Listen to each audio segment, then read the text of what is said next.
Hello fellow meatheads, here we are again with another lifting video. Today the topic is lifting for longevity. And not necessarily all types of lifting, it's powerlifting for longevity. As you all know, in powerlifting we lift heavy things pretty consistently, so it's important to keep these things in mind when designing your programs.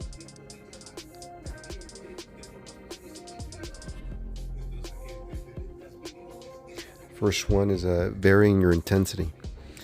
You're not always going to work 70 to 80% of your 1 rep max on any given exercise. You're going to vary the intensity depending on your goals.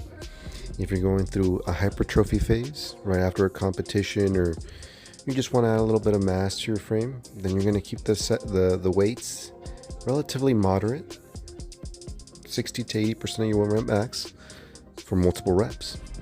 If you're working for strength, obviously you're going to vary the intensity upward and decrease the reps. The idea is you're not working at a specific intensity for too long in order to avoid burnout.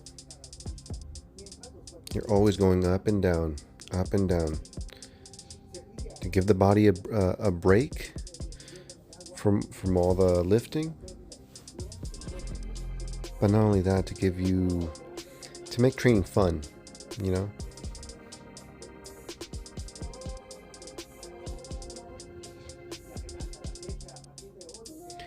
And number 2 is exercise variation.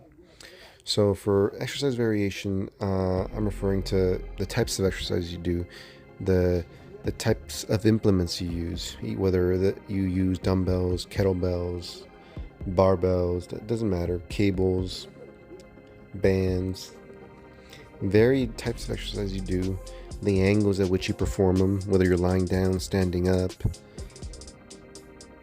This goes a long way in fixing imbalances in your body, but also maintaining health in your joints and in your ligaments.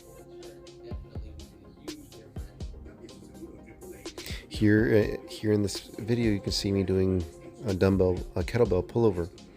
There's an exercise I've been doing lately to get more of a stretch on my lats, which are usually very tight, and to build my chest at the same time. So this is me implementing my second tip using different exercises.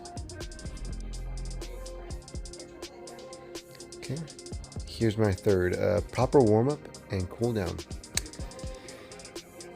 I can't express how important this is. I used to be the type of guy that I would go into the gym and just not warm up at all, load the weights, and I'd be fine. But as you age, you need to be more conscious of how your body's feeling, how you're moving on that day, and you need to take things slow. On any given day, you might be deadlifting, squatting, benching, and it might not feel right. It might not feel 100%. That's a good day to scale back the intensity. Maybe pick a different exercise. You know, make it more of a bodybuilding day, maybe. Okay, so it's always essential to warm up properly, and then at the end of your workout, also foam rolling, getting that stretching in, because when you work out, you create little adhesions in your muscle, and your muscle just becomes a little tighter and a little tighter every time you work out. If you're leaving that cool down and that warm up, that cool down and that stretching out of your workout, guess what? Those adhesions are going to build up over time, and eventually you're going to get strains, you're going to get maybe even tears, you know, and I've experienced all these things that I'm telling you about, so I'm telling you now, warm up. Take your warm-ups very slowly. Maybe even incorporate a dynamic warm-up. If you have sleds at your gym, pull a sled. If you don't have a sled, just do lunges across the parking lot. You know, as long as you get moving, you build some sort of a sweat. And the cool down, as I said, foam roll, stretch.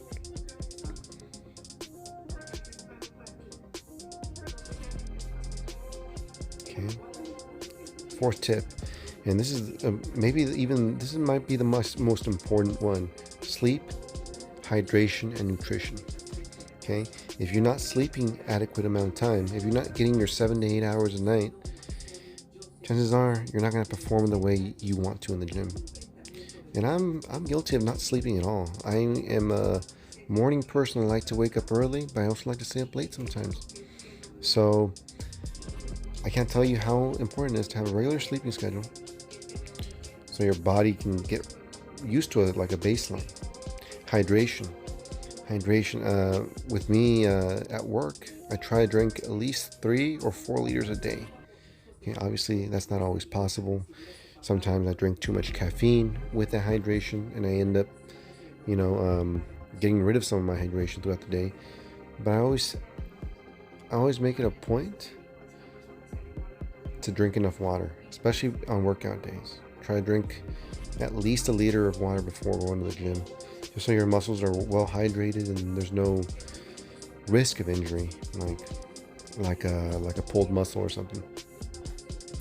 And nutrition. Obviously, you need to treat your body well, put good things in it, and it'll perform well. Okay, I can't stress this enough. That doesn't mean have a very strict diet where you're only eating chicken, rice, and broccoli, but it means have your strict diet, but at the same time, you can give yourself some cheat meals here or there. You don't, especially in powerlifting, where the goal is to be strong and not ripped. You can incorporate those cheat days. You can incorporate those snacks, those guilty pleasures throughout the day. But always get your micronutrients in, get some fruits, get some vegetables into your diet, just so everything keeps flowing through you and providing nutrients to your muscles the right way.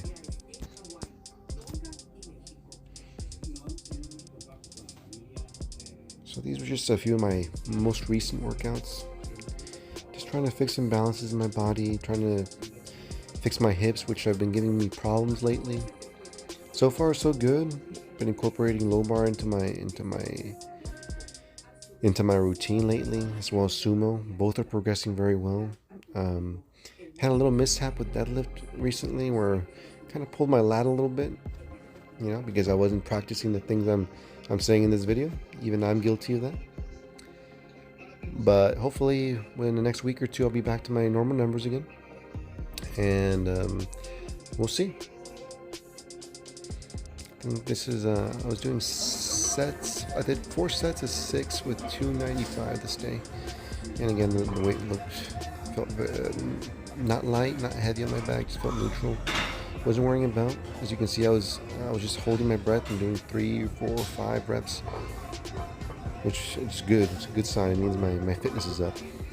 If I can hold my breath for that long and do that many reps with this amount of weight.